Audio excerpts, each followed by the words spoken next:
Laissez-moi vous raconter l'histoire de mon meilleur ami, que nous appellerons Monsieur X pour l'occasion. Pendant toute sa scolarité, Monsieur X avait de très mauvaises notes en mathématiques, et il s'en foutait pas mal. Mais un jour, il a découvert une vérité qui allait tout changer. Il ne pourrait pas réaliser ses rêves sans améliorer ses résultats.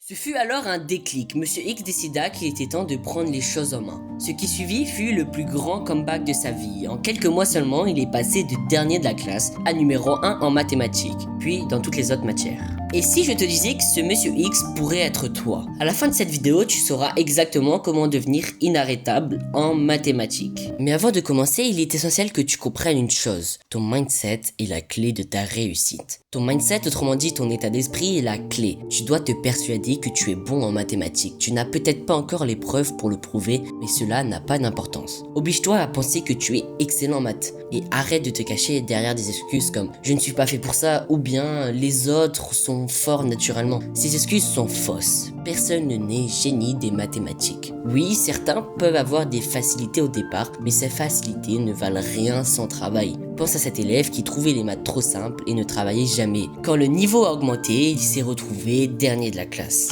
Tu dois donc te convaincre profondément que peu importe le temps que cela prendra, tu deviendras bon en mathématiques. Une fois que tu es convaincu de ta capacité à réussir, il te suffit d'être super concentré en cours. Et pour cela, il faut juste que tu te mettes tout devant. Et c'est super logique. Les élèves du fond ont toujours des camarades devant eux. Et quand ton pote balance une blague hilarante, tu ne peux pas t'empêcher de rire. Résultat, tu perds ta concentration. Alors, au lieu de te fatiguer à ignorer les distractions, installe-toi directement au premier rang. Là, tu seras face au prof et au tableau, ce qui t'obligera à rester dans le cours. Et si à un moment tu décroches, pas de souci, reconcentre-toi dès que tu t'en rends compte. En plus, une fois devant, prends l'habitude de poser des questions chaque fois que tu ne comprends pas quelque chose. N'aie surtout pas peur de paraître bête. Si toi tu ne comprends pas, il y a de fortes chances que d'autres dans la classe soient dans le même cas que toi. Et cerise sur le gâteau, le prof verra que tu es motivé et il te donnera sûrement de meilleures notes. Cette concentration en cours est essentielle, mais elle ne sert à rien si tu ne travailles pas aussi chez toi. Le travail à la maison est très simple et il se décompose en 2 étapes seulement. Première étape, tu commences par lire ton cours attentivement. Pendant cette lecture, note sur une autre feuille ou entoure tout ce que tu ne comprends pas. Une fois que tu as terminé, tu as 2 options. Soit tu attends le prochain cours pour demander des explications à ton professeur, soit tu cherches des vidéos sur YouTube pour éclaircir ces points. Et c'est là que ma chaîne intervient, elle te fournit toutes les explications nécessaires pour avancer. Une fois que tu as bien compris ton cours, passe à l'apprentissage. Mais attention, il ne s'agit pas de l'apprendre par cœur, de façon bête. L'objectif est de maîtriser des notions clés que le cours t'enseigne, car elles te seront indispensables pour la 2e étape.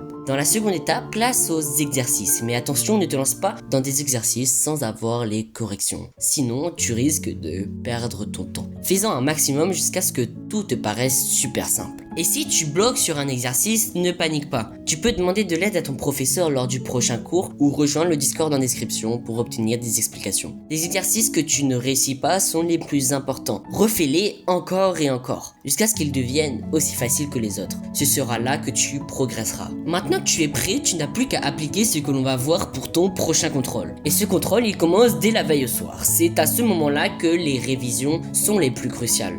Juste avant de te coucher, refais l'exercice que tu as trouvé les plus difficiles. Ensuite, prends ta leçon et relis-la attentivement une dernière fois. Une fois terminé, va te coucher directement. Pourquoi? Parce que ton cerveau va continuer à travailler pendant la nuit. Et là, c'est presque magique. Le matin, tu te réveilles avec ta leçon en tête, prêt à tout donner. Quand tu te retrouves face au contrôle, ne pense qu'à une chose, réussir. Commence par l'exercice les plus simples pour prendre la confiance, puis attaque les plus compliqués. Et avant de rendre ta copie, prends le temps de tout relire. Concentre-toi pour traquer la moindre erreur d'inattention.